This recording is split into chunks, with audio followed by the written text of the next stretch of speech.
ஜல்லிக்கட்டுங்கிறது நிஜமாவே நம்ம பார்த்தோம்னா நாங்கள்லாம் சின்ன வயசில் இருக்கும்போது 6 வயசுலேருந்து 7 வயசுலேருந்து எங்கள் ஊரில் நடக்கக்கூடிய ஜல்லிக்கட்டுலாம் பார்த்து வளர்ந்தவங்க. எவ்வளோ வீரமானவர்கள், வீரர்களாக இருக்கக்கூடிய தமிழர்கள் என்பது உலகத்துக்கு நிரூபிக்கக்கூடிய ஒன்று. இந்த விளையாட்டு வந்து வேணும்னு சொல்கிற விளையாட்டு மட்டும் இல்லை, ஒரு அந்த அது அந்த ஆளுமை ஒன்று அன்றிலிருந்து இன்று வரை ராஜாக்கள் காலத்துலேருந்து இருந்து வந்த ஒரு சமாச்சாரம். அவைகளை பண்ணுறதுனால ஒன்றும் எதுவும் ஆக போகிறதில்லை. ஏன்னா அவர்கள் துணிஞ்சு தானே வர்றாங்க. ஜல்லிக்கட்டுங்கிறது நமது தமிழர்களுக்கே உரிய ஒரு தனியான ஒரு அடையாளமாக இருக்குது.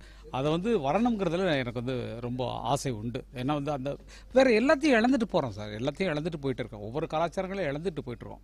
அதனால் நமது கலாச்சாரங்களில் முக்கியமான ஒன்று அரச காலத்திலிருந்து இன்றைக்கு வரைக்கும் அது ஜல்லிக்கட்டுங்கிறது தமிழனுக்குரிய வீர விளையாட்டாக இருக்கிறது. அது ரொம்ப விசேஷமான ஒன்று. எப்படி நீ கபடி ஆட்டுங்களோ அதெல்லாம் போயிடுச்சுன்னா ஒன்றுமே இல்லாமல் சக்கையாக வாழணும்.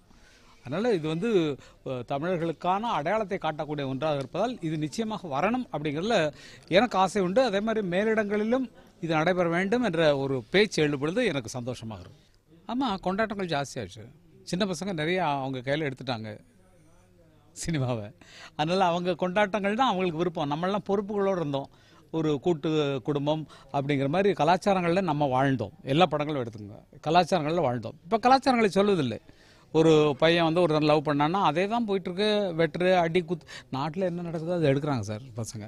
அது இது பார்த்து நாடு நடக்குதா, நாட்டை பார்த்து படம் எடுக்கிறாங்களாங்கிறதெல்லாம் நம்மளால் சொல்ல முடியாது. ஆபாச கருத்துக்கள் வரக்கூடாது. வாழலாம். அன்றிலிருந்து வந்துருக்கு.